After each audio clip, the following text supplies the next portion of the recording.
తాకట్టులో ఉన్న బంగారాన్ని విడిపించి ఆ రోజు ఆన్లైన్ రేటుకే మేము కొంటాం. Sharma gold company. నమస్కారం, welcome to temple tour with Gitanjali.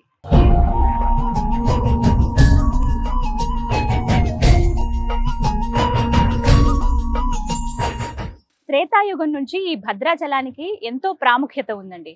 ఎక్కడా మనం ప్రపంచంలో చూడని విధంగా ఆ శ్రీరాముల వారు కుడి చేతితో శంఖాన్ని, ఎడమ చేతితో చక్రాన్ని ఇక్కడ ధరిస్తారు. మరోవైపు ఆ సీతమ్మ తల్లిని ఒడిలో కూర్చోబెట్టుకుని పక్కనే లక్ష్మణుల వారు నుంచున్నట్టుగా విగ్రహాలు ఇక్కడ మనకి కనిపిస్తాయి. అంతేకాదు, రామ భక్తుల్లోనే అతి శ్రేష్ఠులైనటువంటి 3 భక్తులను ఈ ప్రాంతంలోనే స్వామివారు అనుగ్రహించారని చెబుతారు. వారెవరో కాదు, మేరు మేనకల సుపుత్రుడైనటువంటి భద్రుడు, అలాగే గిరిజన మహిళ అయినటువంటి పోకల దమ్మక్క, ఇక మరొకరు కంచర్ల గోపన్న, అదేనండి శ్రీరామదాసులు వారు. వీరి 3 అనుగ్రహించింది ఈ ప్రాంతంలోనే. వారు నిర్మించినటువంటి ఆలయమే ఇది. ఆయన కొలువైనటువంటి ఆ భద్రగిరే ఇది. ఇలా ఎన్నో విశేషాలతో అడుగడుగున ఆధ్యాత్మికత ఉట్టిపడుతూ చరిత్రకు సాక్ష్యంగా నిలిచినటువంటి ఆ రామయ్య ఆలయాన్ని మనము వీక్షిద్దామా? రండి, అలాగే ఆ స్వామివారిని కూడా దర్శనం చేసుకుందాం.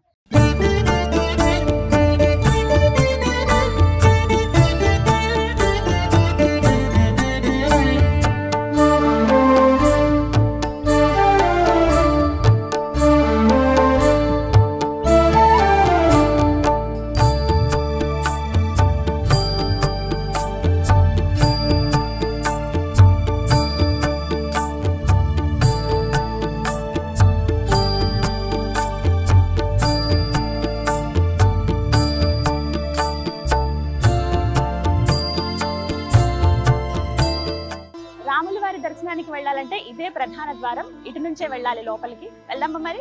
రండి.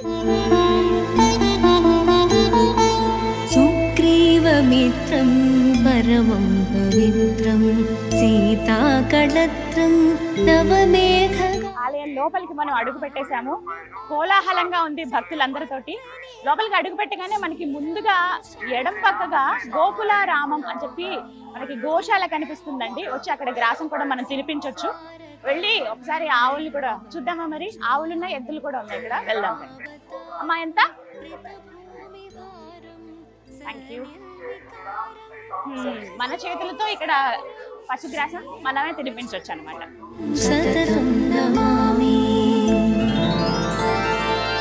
లక్ష్మీ నివాసం జగతాం నివాసం భూదేవి వాసం శరదిందుహాసం లంకా నివాసం భువనే ప్రచారం శ్రీరామచంద్రం సతతం నమామి. మందారమాలం. గోవుకి పృష్ఠభాగంలో మహాలక్ష్మీదేవి కొలువై ఉంటుందని చెప్తారు కదా, అందుకే అందరూ ఇక్కడ నమస్కారం చేసుకుంటారండి. ముందుగా గ్రాసం పెట్టి ఇలా దండం పెట్టుకోవచ్చు. గోవులోనే సకల దేవతలు కొలువై ఉంటారని చెప్తారుగా. ఒక గోవుకి నమస్కారం చేసుకుంటే 3 కోటి దేవతలకు నమస్కారం చేసుకున్నట్టే. గోశాల మనం దర్శించుకున్న తర్వాత పక్కనే దాసాంజనేయ స్వామి వారు కొలువై ఉన్నారండి. రాముల వారు ఎక్కడుంటే హనుమంతుడు అక్కడ ఖచ్చితంగా ఉంటారు కదా. రాముల వారి దర్శనానికి వెళ్లే ముందే ఇక్కడ దాసాంజనేయ స్వామి వారిని మనం దర్శించుకోవచ్చు. రండి వెళ్దాం. ఆ రామయ్యకి ఎప్పుడు బంటే కదా హనుమంతుడు. ఈ బంటుడు నేనయ్యాని నిరంతరం రామనామ స్మరణ. మనమైనా ఒక్క నిమిషం అటు ఇటుగా ఏమరపాట్లో ఉంటామేమో కానీ ఆ ఆంజనేయ స్వామి మాత్రం అనుక్షణం ఆయన నరనరాన, ఆయన రక్తంలో ప్రతి దాంట్లోనూ అణువణువున ఆ రామయ్య నిండిపోయాడు. ఒక్క క్షణం కూడా శ్రీరామ అనకుండా ఉండలేరంట. ప్రతినిత్యం అలా ధ్యానం చేస్తూనే ఉంటారు. ఆయన చిరంజీవి కదా, ఇప్పటికీ ఎక్కడో ఉన్నారు ఆయన అని అందరం నమ్ముతాం కదా. అదేవిధంగా ఇక్కడ నిరంతరం రామనామ స్మరణ చేస్తూ హనుమంతుల వారి చేతులు జోడించి ఇలా చక్కగా ఇలా కూర్చున్నట్టుగా మనకు కనిపిస్తారు అన్నమాట. రామ మృదునామమున పులకించు హనుమా రామపద సేవకి అంకితమౌవ హనుమా. మనం భద్రగిరి పైన ఉన్నాము. స్వామివారిని దర్శించుకోవాలంటే ఇంకా 51 మెట్లు ఎక్కి వెళ్లాల్సి ఉంటుంది. అయితే వయోవృద్ధులు కానీ వికలాంగులు కానీ ఎవరైనా ఉంటే వాళ్ళ సౌకర్యార్థం ఇక్కడ లిఫ్ట్ కూడా ఏర్పాటు చేశారండి. ఒకసారి ఈ లిఫ్ట్ బయట చూడండి ఎంత అందంగా ఉందో. ఒకవైపు ఏమో ఆంజనేయ స్వామి వారు, మరోవైపునేమో గరుత్మంతులు. ఇక ఇక్కడ శ్రీరామదాసు స్వామివారి అపర భక్తుడు శ్రీరామదాసుకి అలాగా పెయింటింగ్స్ లాగా వేసి అందంగా చాలా అలంకరించారు, నీట్ గా తీర్చిదిద్దారని చెప్పుకోవాలి లిఫ్ట్ ని. అయితే లిఫ్ట్ సౌకర్యం కూడా ఉంది, అలా ఎవరైతే పెద్దవాళ్ళు ఉంటారో వాళ్ళు వెళ్ళటానికి.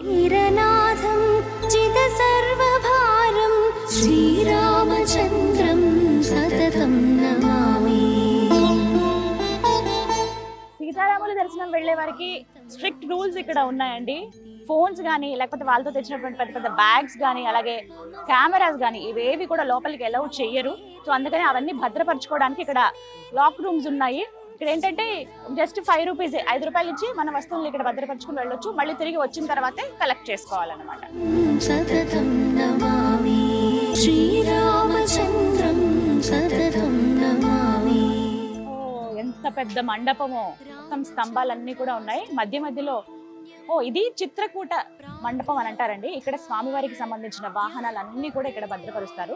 మొట్టమొదటిగా శ్రీరామదాసులు వారు చేయించినటువంటి వాహనం దగ్గర నుంచి ఇప్పటి వరకు స్వామివారికి ఎన్నైతే వాహనాలు ఉన్నాయో దగ్గర దగ్గర ఒక 20 వాహనాలు ఉంటాయండి. అవన్నీ కూడా ఇక్కడే భద్రపరుస్తారు అనమాట. ఇక్కడ నుంచే మనం చూడొచ్చు. చాలా విశాలంగా, చాలా పెద్దగా, నీట్ గా అమర్చారు, మెయింటైన్ చేస్తున్నారనే చెప్పుకోవాలి. ఆ పైనంతా కూడానండి బాపు రమణలు రాముల వారికి ఎంత అపరభక్తులు మనకు తెలుసు కదా, వాళ్ళు చిత్రించినవి అలాగే వారు రాముడి గురించి రాసినవి ఇలా ఫోటో ఫ్రేమ్స్ లాగా చేయించి ఆ పైన అంతా పెట్టారన్నమాట. చాలా సుందరంగా ఉంది. ప్రత్యేకించి బ్రహ్మోత్సవాలప్పుడు అలాగే శ్రీరామనవమి అప్పుడు ఇంకొన్ని సందర్భాల్లో స్వామివారికి వార్షిక బ్రహ్మోత్సవాలు అవుతూ ఉంటాయి, ఇంకా కొన్ని కార్యక్రమాలు జరుగుతుంటాయి కదా, అప్పుడు ఈ వాహనాలపైన స్వామివారు ఊరేగేది అవన్నీ ఇక్కడే ఉన్నాయన్నమాట. హనుమంతుడు అలాగే హంస ఉంటుంది, కల్పవృక్షం అలాగే గరుత్మంతుడు, ఇలా ఎన్నో వాహనాలన్నీ ఇక్కడే భద్రపరిచారు. ఇదే మెట్ల మార్గం, ఇదే 51 మెట్లు. ఈ మెట్ల మార్గం ద్వారానే మనం పైకి వెళ్ళి స్వామివారిని దర్శించుకోవాలి. పైన ఇంకా విశాలంగా ఉంటుంది. వెళ్దాం మరి. రామచంద్ర సంసారతారం నిగమ ప్రచారం ధరావతారం రితభూమి భారం మెట్లకి పైకి రాగానే ముందుగా మనకి దర్శనం ఇచ్చేది ఇక్కడ హనుమంతుల వారే. ఇదిగో ఎంత చక్కగా ఉంటారో తెలుసా, ఇక్కడ స్వామి నుంచుని ఉంటారనమాట. ప్రత్యేకించి మనం రాముల వారి దర్శనానికి వెళ్ళాలంటే ముందు ఆయన బంట హనుమాన్ పర్మిషన్ అడగాలి కదా. వెళ్ళి రాముల వారి దర్శనం మాకు చక్కగా జరగాలి తండ్రి అని చెప్పి ఆయన అడిగితే ఖచ్చితంగా మనకి రామయ్య దర్శనాన్ని క్షేమంగా అందిస్తాడనమాట. రండి వెళ్దాం, దండం పెట్టుకుందాం.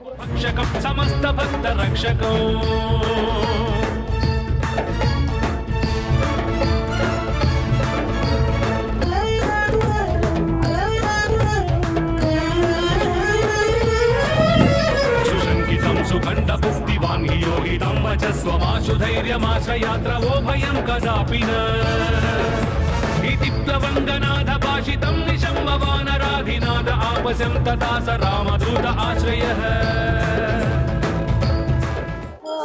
ఇవన్నీ అప్పటికే చూసారా, మొత్తం సుబ్రహ్మణ్య స్వామి. లక్ష్మీ నివాసం జగతా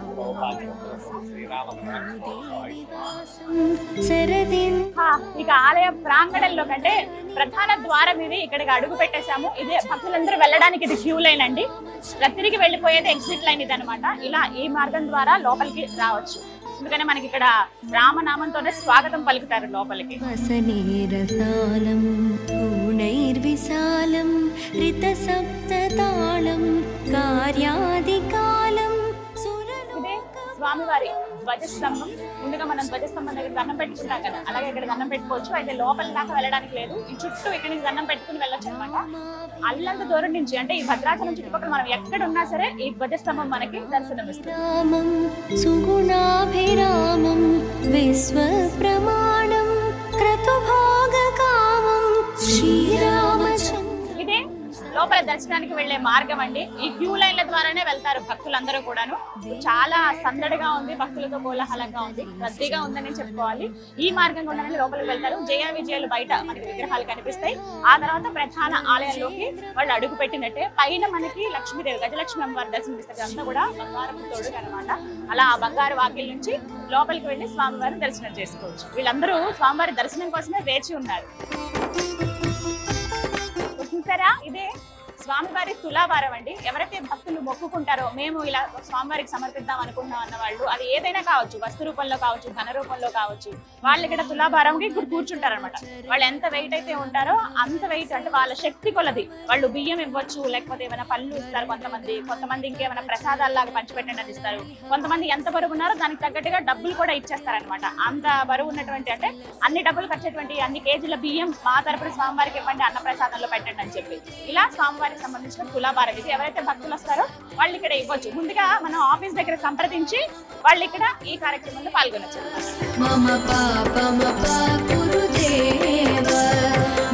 गजनयन विधिनमुचिहरण मुख विबुध विनुत पद पद्म ఎక్కువ శాతం అండి సంతానం లేని వాళ్ళు ఎవరైతే ఉంటారో వాళ్ళు వచ్చి స్వామివారికి మొక్కుకుంటే వాళ్ళకి సంతానం కలిగిందని అలా ఆ పిల్లలు తీసుకొచ్చి ఇక్కడ తూగుతారనమాట. ఎంత బరువు అయితే పిల్లలు ఉంటారో అన్ని చిల్లర నాణ్యాలు ఇవ్వటం కానీ, లేకపోతే ఎంత బరువు ఉంటారో అంత డబ్బులు ఖర్చు పెట్టి ఆ బియ్యం సమర్పించడం కానీ, అన్న ప్రసాదాలు ఎవరైతే అంటే వచ్చిన భక్తులకి అన్న వితరణ చేస్తారు కదా, అప్పుడు ఆ డబ్బులు అక్కడ వినియోగించండి అని కానీ ఇలా రకరకాలుగా భక్తితో స్వామివారికి సమర్పిస్తారనమాట.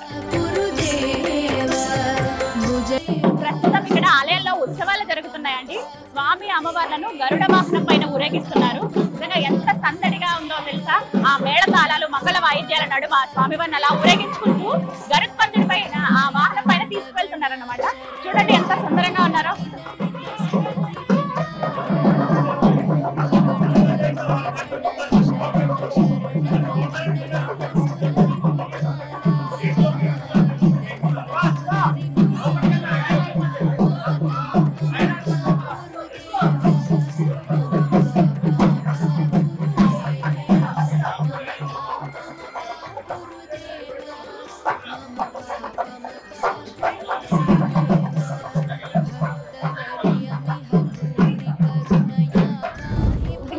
భద్రగిరి పైన మనం నుంచుంటే అడుగడుగున స్వామి మనకు కనిపిస్తూ ఉంటారు. ప్రత్యేకించి అద్భుతాలే, ఒక వైకుంఠంలో మనం ఉన్నామా అన్న భావన కలుగుతూ ఉంటుంది.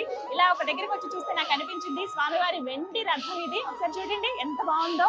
2 అశ్వాలతోటి మధ్యలో లక్ష్మీదేవి కూర్చున్నట్టుగా ఉంటుంది. అక్కడ స్వామివారిని పెడతారనమాట ఆ మధ్యలో ఆ మండపం దగ్గర. ఇదంతా కూడా పూర్తిగా వెండి రథం. సమర్పించిన వాళ్ళ పేర్లు కూడా ఇక్కడ ఉంది.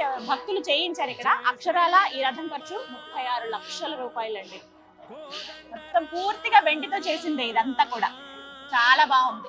అయితే ఈ వెండి రథాన్ని లాగేటువంటి అదృష్టం భక్తులకు కూడా ఉంది. ప్రత్యేకంగా రుసుము ఉంటుంది. 1116 అనేది మనం కడితే ప్రతిరోజు ఆ కార్యక్రమం ఉంటుంది.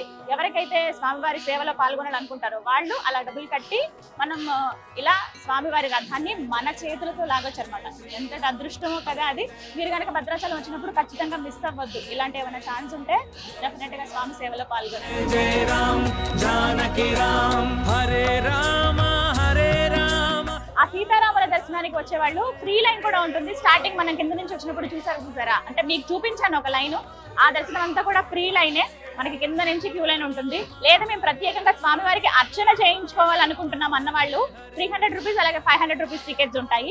లేదా మేము అభిషేకంలో పాల్గొంటాం అనుకునే వాళ్ళు 1500 రూపాయలతోటి అభిషేకంలో కూడా మనం పాల్గొనొచ్చు.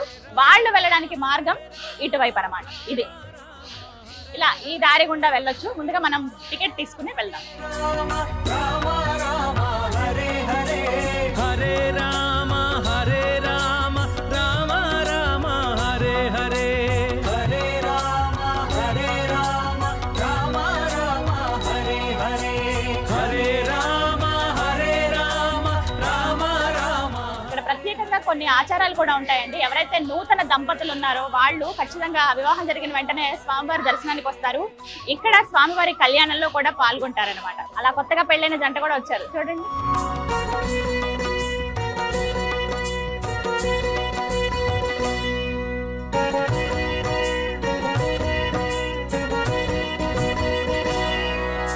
దశరథ నందన దశముఖ మర్దన దానవ భంజన శ్రీరామ.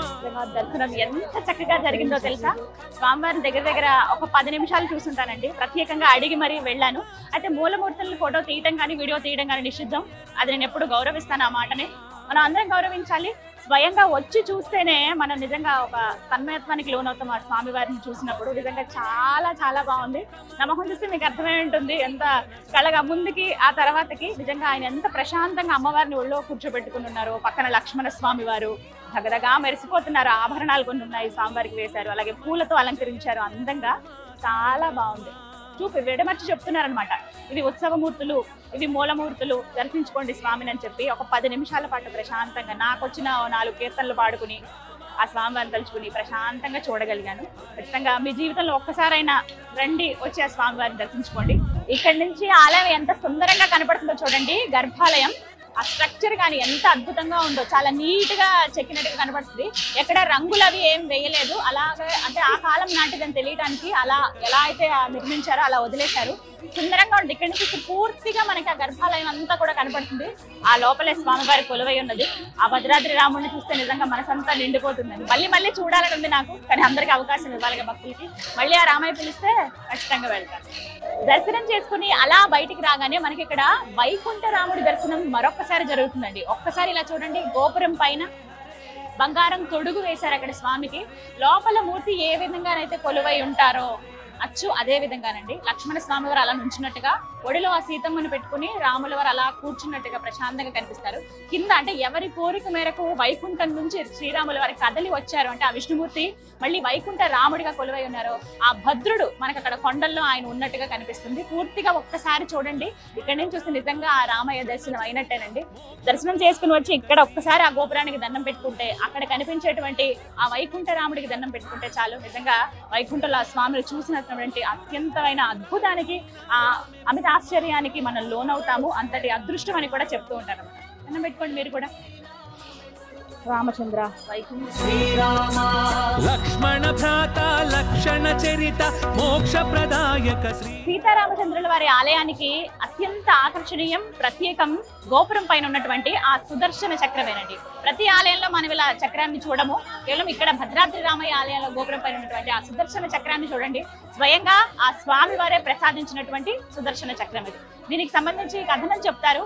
శ్రీరామదాసుల వారు ఆలయం నిర్మించేటప్పుడు మొత్తం ఆలయం అంతా పూర్తయిపోతుంది, ఇక గోపురం ఒకటి నిర్మించాలి అని చెప్పి ఆ చివరి భాగం ఏదైతే ఉంటుందో అది కూడా నిర్మిద్దామని చెప్పి మొత్తం అంతా ఏర్పాట్లు చేసిన తర్వాత ఎన్నిసార్లు నిర్మాణం చేసినా కూడా అది పడిపోతూనే ఉండేదట, అస్సలు కుదిరేది కాదు. ఆయన చాలా బాధపడేవాళ్ళు. ఏంటి రామచంద్ర, ఇంత కష్టపడి ఇంత కడుతున్నాం, అన్ని సమకూరే గానీ ఇలా గోపురం ఎందుకు సరిగా కుదరట్లేదు అనుకుంటే, ఒకసారి ఆయనకి ఆకాశవాణి నుంచి ఒక వినపడుతుంది అనమాట, ఒక మాట, నువ్వు ఎంత ప్రయత్నించినా అది కుదరదు, నా నుంచి నీకు ఒక శిఖరం పైన ఏం పెట్టాలి అనేది నేనే అనుగ్రహిస్తానని చెప్తారు.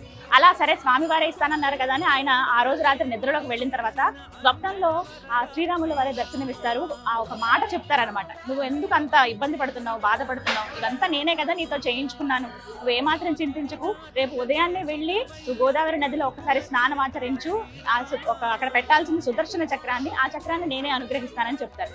ఇక తెల్లవారుతుంది, ఎప్పుడెప్పుడు తెల్లవారుతుందా అని ఎదురు చూస్తూ ఉంటారు ఆ శ్రీరామదాసులు వారు. వెంటనే వెళ్ళి గోదావరి నదిలో స్నానం ఆచరిస్తూ ఉండగానే అలా గోదావరి నదిలోంచి సుదర్శన చక్రం కొట్టుకుని వస్తుంది. ఆ చక్రమే ఇక్కడ పైన పెట్టారనమాట. అది చూసారా, నిజంగా స్వయంగా ఆ స్వామి వారి ప్రసాదించినటువంటి సుదర్శన చక్రం అది. ఎంతో ఆనందంతో స్వయంగా స్వామివారే ఇచ్చారని చెప్పి తీసుకొచ్చి ఆ గోపురం పైన అలా పెడతారు. అప్పటి నుంచి ఎలాంటి ఇబ్బంది ఉండదు. ఆ తర్వాత స్వామివారిని లోపల ప్రతిష్ఠించేదాకా విగ్రహ నిర్మాణం కావచ్చు, ఆలయ నిర్మాణం కావచ్చు, ఇవన్నీ కూడా జరుగుతాయి. చాలా సుందరంగా కనపడుతుంది. అప్పటి నుంచి ఆ సుదర్శన చక్రాన్ని అందరూ దర్శించుకుని తరిస్తారనమాట. ఎంత మనం లోపల దర్శనం చేసుకుని అంతా వచ్చినా కూడా గోపురం పైన ఉన్నటువంటి ఆ సుదర్శన చక్రాన్ని చూస్తే ఇక మనసంతా నిండిపోతుందండి. స్వయంగా ఆ విష్ణుమూర్తి అంటే ఆ రాముల వారే అందించారు కదా. రమ్యమైనది రామనామము రామనామము రామనామము. వీళ్ళంతా కూడా దర్శనం కంప్లీట్ చేసుకుని బయటికి వచ్చిన వాళ్ళు అనమాట. ఇక్కడ స్వామివారి తీర్థ ప్రసాదం అందిస్తూ ఉన్నారు. ఇక్కడ నుంచి అలా ముందుకు వెళ్తే ఇక్కడ భద్ర మహర్షి వారి సన్నిధి కూడా ఉంటుంది. అక్కడికి వెళ్ళి చూడొచ్చు. అంటే ఎవరైతే భద్రుడు ఆయన కోరిక మేరకే కదా రామావతారం పూర్తయిన తర్వాత కూడా ఆయన వైకుంఠంలో ఉండి ఆ భక్తుడి కోసం అన్ని విడిచిపెట్టి వైకుంఠ రాముడిగా ఈ భద్రగిరిపై వచ్చి కొలువు ఉన్నాడు ఆ భద్రాద్రి రాముడు. ఇగో ఆయనకి సంబంధించినటువంటి విగ్రహం కూడా అంటే కొండ రూపంలో మనం ఇక్కడ చూడొచ్చు అనమాట. ఆలయం కూడా ఇక్కడే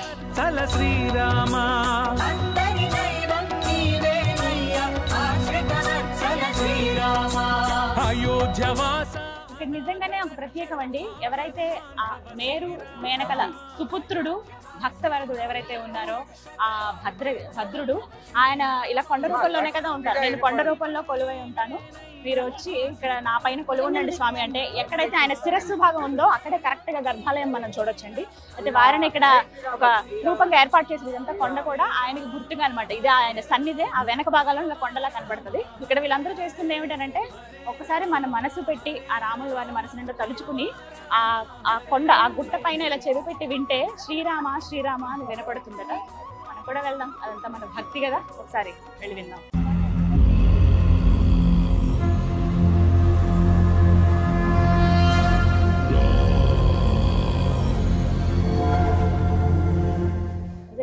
అదృష్టవంతులు కదా ఆ భద్రుడు. ఆయన కోసమే వైకుంఠం నుంచి ఆయన ఎవరికి చెప్పకుండా సిరికిని చెప్పడు, చేదోయి సంధింపడు, అంటే ఏవి శంకు చక్రాలు వదిలేస్తాడు, ఆదిశేషుకి చెప్పడు, అంటే సీతమ్మ వారికి కూడా చెప్పకుండా భక్తుడి కోసం పరిగెత్తుకుని ఆ వైకుంఠం నుంచి వచ్చేస్తాడు ఆ వైకుంఠ రాముడు. అలాగే వచ్చి ఇక్కడ వైకుంఠ రాముడిగా కొలువై ఉన్నాడు అనమాట.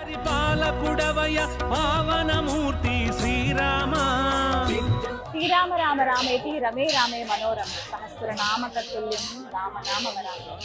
సీతారామచంద్రుల వారి యాగశాల ఇది. ఇక్కడే యజ్ఞం అవి నిర్వహిస్తారండి. ఒక మాట చెప్తారు, ప్రత్యేకంగా కాశీ క్షేత్రంలో మనం 1000 మందికి అన్నదానం చేసిన, ఇక్కడ ఒక్క భక్తుడికి అన్నదానం చేసిన ఒకటే అని చెప్తారు. నిజంగా అదృష్టం ఇలాంటి ప్లేసెస్ కి మనం రావాలన్నా దర్శించుకోవాలన్నా ఇక్కడ యజ్ఞ యాగాదులన్నీ కూడా ఇక్కడే నిర్వహిస్తారనమాట. ఇక్కడ కొంతమంది ఋత్వికులు కూర్చోవడానికి సరిగ్గా స్థలం ఉంది, బయట నుంచి ఇలా వీక్షించవచ్చు. ఇదే యాగశాల.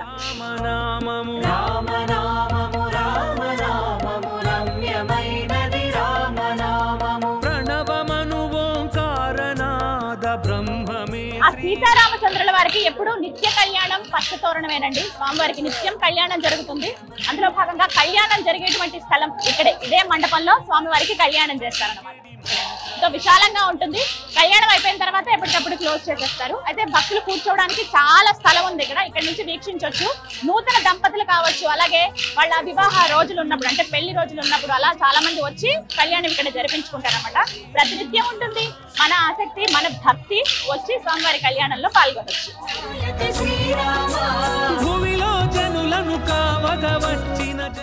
నిజంగా ఎంత ప్రశాంతంగా ఉందండి, మనసంతా నిండిపోయింది. నిజంగా వైకుంఠంలో అడుగు పెట్టానని నన్న భావన ఉంది నాకైతే. స్వామివారు ఎంత నిండుగా చక్కగా కనిపిస్తున్నారో. ఇక్కడికి వచ్చిన ప్రతి భక్తుల్లోనూ ఎప్పుడెప్పుడు స్వామిని చూద్దామా అని వెళ్తున్న భక్తులు ఒకవైపు, దర్శనం చేసుకుని వచ్చిన తర్వాత అమితానందంతో కనబడుతున్న భక్తులు మరోవైపు. నిజంగా ఇదొక ప్రత్యేకమైన లోకం భద్రాద్రి రామయ్య. ఎప్పుడో అనుకున్నాను రావాలని, కానీ ఇలా వచ్చి దర్శనం ఎంత బాగా జరుగుతుందని మాత్రం నేను అనుకోలేదు. చాలా సంతోషం అనిపించింది. సాధారణంగా నాకు మా అమ్మగారు చెప్పేవాళ్ళు, ఎక్కడైతే కీర్తనలు ఉంటాయో, ఎక్కడైతే భజనలు చేస్తారో, ఎక్కడైతే రామ సంకీర్తనలు స్మరణలు జరుగుతాయో అక్కడ శ్రీ మహావిష్ణువు కొలువై ఉంటాడు అని చెప్పారు మా అమ్మగారు. అలా నాకు ఎన్నో కీర్తనలు మా అమ్మగారు కూడా నేర్పించారండి. మా అమ్మగారు రాముడికి అపర భక్తురాలు అనమాట. ఏమన్నా ఉన్న రాముడిలా అని రామాయణం గురించి అవన్నీ నేను తెలుసుకున్నానంటే ఆవిడ నుంచి. మన పెద్దవాళ్లే కదా నేర్పిస్తారు. ఇక్కడికి వస్తే పూర్తిగా ఇంకా మనకి తెలుస్తుంది రామ భక్తులు ఏ విధంగా ఉన్నారు, రామ భక్తుడు ఏ విధంగా ఈ ఆలయాన్ని అంతా నిర్మించారు అని చెప్పి చాలా అద్భుతంగా ప్రతి ఒక్కటి మనం తెలుసుకోవచ్చు. అలా ఎన్నో కీర్తనలు నా మనసుకి నచ్చినవి కూడా ఉన్నాయి. అలా మా అమ్మగారు ఆ కీర్తనలు పాడుతుంటే నేను కూడా వినేదాన్ని. అందులో నాకు నచ్చింది ఎప్పుడూ నేను స్మరించుకునేది ఆ రాముడి గురించి. శ్రీరామాయ రామభద్రాయ రామచంద్రాయ వేదసే రఘునాథాయ నాథాయ సీతాయ పతయే నమః. జయ శ్రీరామ్. ఎంత చక్కగా ఉంటాయో ఆయన గురించి పాడినప్పుడు కానీ ఎవరైనా చెప్తుంటే విన్నా కూడా ఆ యుగ పురుషుడు, ఆ మర్యాద పురుషుడు నిజంగా ఎంతో ఉత్తమమైన, అంటే మనిషి రూపంలో వచ్చి ఆ దేవుడు, ఆ వైకుంఠనాథుడు ఇలా మానవాళికి ఎలా బతకాలి అని నేర్పించారు. రామాయణం ద్వారా మనం ఎన్నో విషయాలు కూడా నేర్చుకోవచ్చండి. అందులో వారు వనవాసం చేసే సమయంలో ఇదే భద్రాద్రిలో ఇక్కడే ఆయన గడిపారు అనడానికి కొన్ని గుర్తులు కూడా ఉన్నాయి. అలాగే ఒక భక్తుడి కోసం ఆయన వచ్చి ఇక్కడ కొలువై ఉన్నారు అనడానికి పెద్ద గుర్తు, నిదర్శనం ఈ ఆలయం. సుగ్రీవమిత్రం పరమం పవిత్రం. భద్రాద్రి రామయ్య గర్భాలయం ఎంత సుందరంగా ఉంటుందో తెలుసా అండి. అణువణువున ఆధ్యాత్మికత ఉట్టిపడుతూ ఉంటుంది. సింపుల్ గా మనకి కనిపిస్తుంది కానీ చాలా సుందరంగా ఉంటుంది. ఎక్కడ రంగులు అవి వేసి ఉండదు. ఆ సిమెంట్ కలర్ లో, నా గ్రే కలర్ లోనే ఉంటుంది ఆలయం. కానీ చాలా బాగుంటుంది. ఆ సుదర్శన చక్రం చూడొచ్చు, భద్రాద్రి రాముడి రూపం అక్కడ చూడొచ్చు. అలాగే ఆలయం అంతా కూడా, అంటే ఈ మొత్తం ఈ గర్భాలయం అంతా కూడా ఒక రథం లాగా ఉంటుంది. గుర్రాలు ఇలా లాగుతున్నట్టుగా అనిపిస్తుంది అనమాట. మొత్తం ఒక రథం మాదిరిగా ఉంటుంది. ఇక్కడ పెద్ద చక్రం చూసారా, ఇలా అటువైపు కూడా చక్రాలు ఉంటాయి. మొత్తం 4 వైపులో 4 చక్రాలు ఉంటాయి. ఇలా గుర్రం మీద ఒక మనిషి ఇలా ముందుకు తీసుకువెళ్తున్నట్టుగా ఉంటుంది. ఆ రామయ్య నిజంగా ఎంత అందంగా ఈ ఆలయాన్ని తీర్చిదిద్దుకున్నాడు. ఆయన భక్తుడితో కదా, ముందుగా దమ్మక్క ఆయన విగ్రహం ఇక్కడ ఉంది అని చెప్పి ఆమెకి కలలో స్వామి కనిపించి చెప్పడం, ఒక మాట కూడా ఇస్తారు, నీకు ఇంకొక భక్తుడు తోడవుతాడు, ఆయనతో పాటు నువ్వు నాకు ఆలయం నిర్మిస్తావని చెప్పి చెప్పడం. అలా నిర్మాణమైనటువంటి ఆలయమే ఈ భద్రాద్రి ఆలయం. మందారమాలం వసనే రసాలం. శ్రీరామ ఈ పేరే ఒక తారక మంత్రం అండి. మనసులో అనుకున్న బయటికి మనం అన్నా, లేకపోతే భజనల్లో కీర్తనల్లో మనం స్మరించిన, ఎవరికైనా రామ అనమని చెప్పినా అది ఎంతో పుణ్యం అండి. అలాంటిది కొంతమంది రామకోటి అని రాస్తూ ఉంటారు. ఆ పుస్తకాలు కూడా మనకి ఇక్కడ ఆలయం దగ్గరలోనే ఉంటాయి. అయితే అవన్నీ రాసిన తర్వాత వాటిని ఏం చేయాలంటే భద్రాద్రి ఆలయంలో వాటిని సమర్పించేయాలని చెప్తారు కదా. అలా ఎక్కడ సమర్పించాలంటే ఇది కూడా ఇక్కడ చూస్తున్నారు కదా, ఇక్కడే ఆ మండపం ఇది. ఇదే ఆ మండపం, మొత్తం రామకోటి పుస్తకాలే కనిపిస్తాయి మనకి ఇక్కడ. మనం ఒక దీక్షగా తీసుకుని కొంతమంది, లేకపోతే ప్రతినిత్యం ఇన్ని రామనామాలు అని చెప్పి కొంతమంది రాస్తూ ఉంటారు. అలా ఆ పుస్తకం తీసుకువెళ్ళి ఆ రామనామాలు రాసి తర్వాత మళ్ళీ ఇక్కడ భద్రాచలంలోనే, ఇక్కడ స్వామివారి సన్నిధిలోనే, ఇక్కడ ఈ మండపం దగ్గర అవి ఇచ్చేస్తారు అన్నమాట. అక్కడ సమర్పించేస్తారంటే ఆ రాముని తలుచుకుంటూ మనం రాసినటువంటి ఆ రామకోటని మళ్ళీ ఆ రామయ్య చెంతకే ఇచ్చేసినట్టు అనమాట.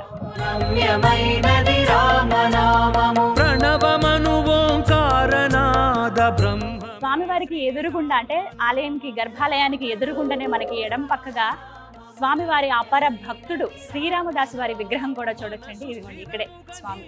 ఎంతటి అదృష్టవంతులు ఆ భక్త రామదాసు. నిజంగా ఆయన కంచర్ల గోపన్నగా ఒక తహసీల్దార్గా ఉన్న వ్యక్తి రాముడి గురించి తెలుసుకుని రామ భక్తుడిగా మారిపోయి ఆ తర్వాత ఆయన రచించినటువంటి కీర్తనలు అపారం అండి, అనిర్వచనీయం. అవి ఎంత అద్భుతమైనవంటే ప్రతి ఒక్కరూ కూడా సులువుగా, ఇప్పుడు పండితులైనా పామరులైనా ఎవరైనా పాడుకుని కీర్తించుకుని తరించే విధంగా ఆ కీర్తనలు ఆయన రచించారు. నిజంగా అపర భక్తుడు ఆయన దర్శించుకున్న మాత్రాన్ని మనకి పుణ్యం లభిస్తుందని చెప్తూ ఉంటారు. అటువంటిది ఆ రామదాసు నిర్మించినటువంటి ఆలయమే ఇదంతా, ఈ భద్రాచలం.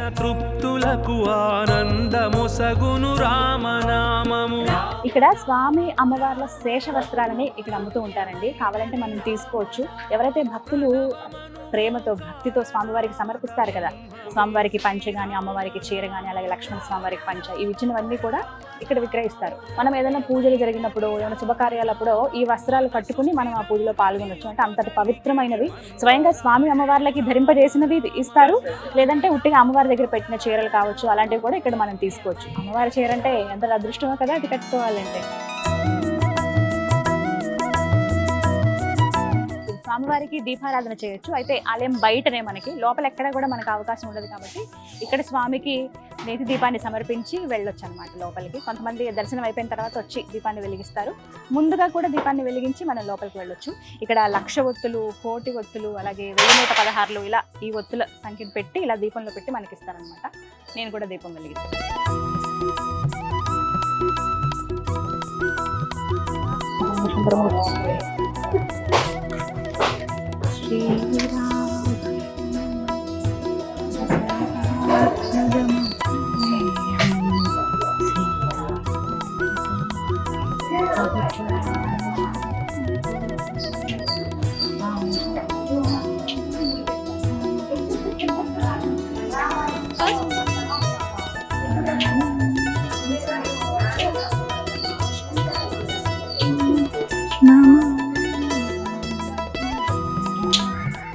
అపర శబరి కోకల దమ్మక్కను ఇక్కడ మనం దర్శించుకోవచ్చండి. ఆ భద్రాద్రి రాముణ్ణి ముందుగా వెతికి, అంటే ఆ స్వామి ఎక్కడున్నారో తెలుసుకుని ఒక చిన్న పాకలో ఒక మందిరంలాగా నిర్మించి కొలిచినటువంటి భవ్య ఘనత ఆవిడ సొంతం. ఆవిడని ఇక్కడ విగ్రహ రూపంలో పెట్టారు. ఎలా అయితే ఆమె కొలిచిందో ఒక తాటాకు పాకలో స్వామివారిని ఇలా పెట్టి, అంటే సీతమ్మ వారు స్వామివారు అలా ఉన్నట్టుగా, పక్కన లక్ష్మణ స్వామివారు ఉన్నట్టుగా, అంటే ఒకే శిలపైన వాళ్ళు అలా లభించారు.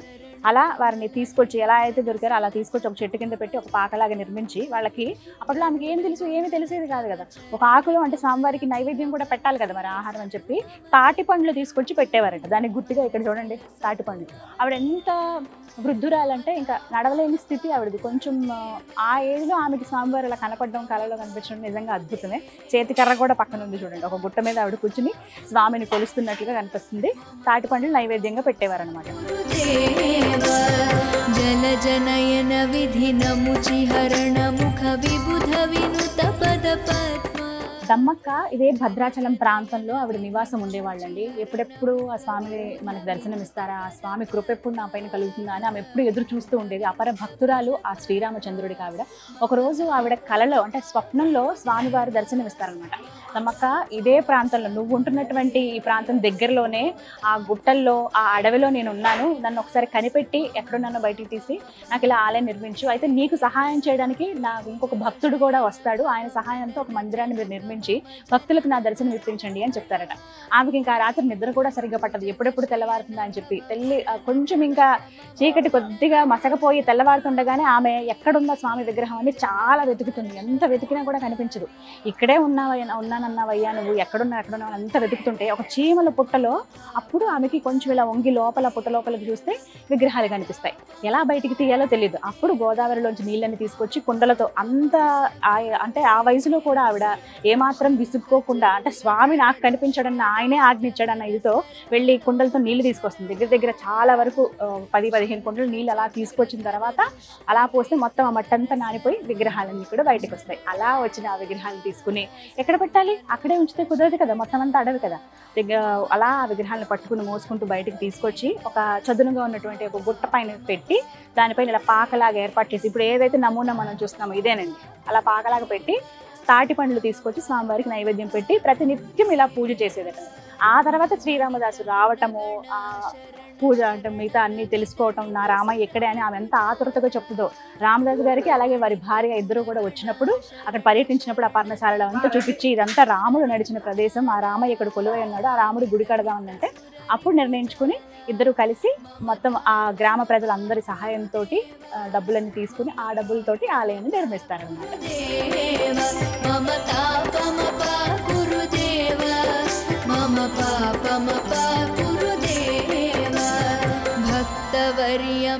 ప్రతి సంవత్సరం శ్రీరామనవమి రోజున సీతారాముల కళ్యాణం ఎంత వైభవంగా జరుగుతుందో మనందరికీ తెలిసిందే కదా. ఆ కళ్యాణం జరిగేది ఇక్కడే.